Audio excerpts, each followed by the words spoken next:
समिति भारत सुरक्षा समिति भारत माता की जय भारत माता की जय जय माता भारत जय श्री राम जय श्री राम जय श्री राम जय श्री राम जय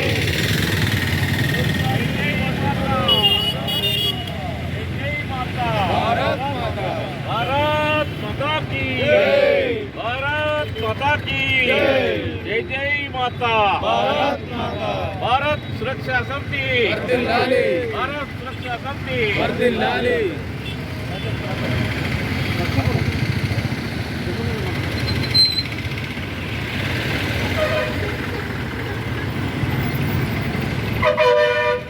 అర్పించడం జరిగింది.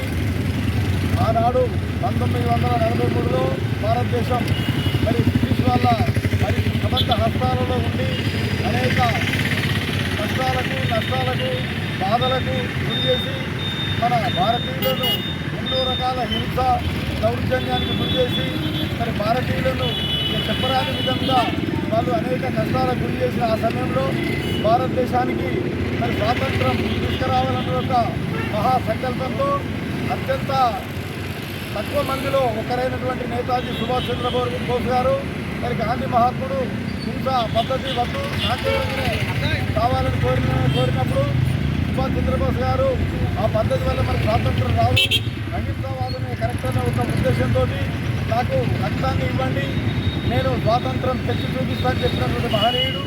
ఆనాడు ఆజాద్ హిందూ ఫౌజ్ అనే ఒక సంస్థను స్థాపించి ప్రతి ఒక్క యువకుడిని సైనికులుగా తీర్చిదిద్ది మరి లక్షలాది మందితో సైన్యాన్ని ఏర్పాటు చేసి ఆ బ్రిటిష్ సామ్రాజ్యాన్ని గడగడలాడించినటువంటి యొక్క మహానుభావుడు నేతాజీ సుభాష్ చంద్రబోస్ గారు.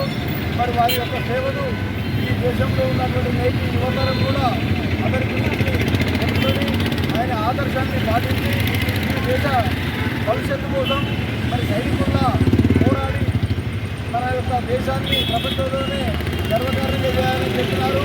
ఇదే విధంగా భారతదేశ ప్రధానమంత్రి నరేంద్ర మోదీ గారు ఒక అత్యంత గౌరవమైనటువంటి నిర్ణయం తీసుకోవడం జరిగింది. మరి ఈరోజు భారతదేశంలో ఉన్నటువంటి 140 కోట్ల ప్రజలు ప్రతిరోజు వారు ₹1 యొక్క సైకిల్ యొక్క పేరున ఫండ్ను వేసినట్టయితే ఒక సంవత్సరంలో దాదాపు సుమారు 46,000 కోట్ల రూపాయల ఫండ్ వస్తుంది. కాబట్టి ₹1 నుంచి ఎంతైనా ఇవ్వచ్చని చెప్పారు.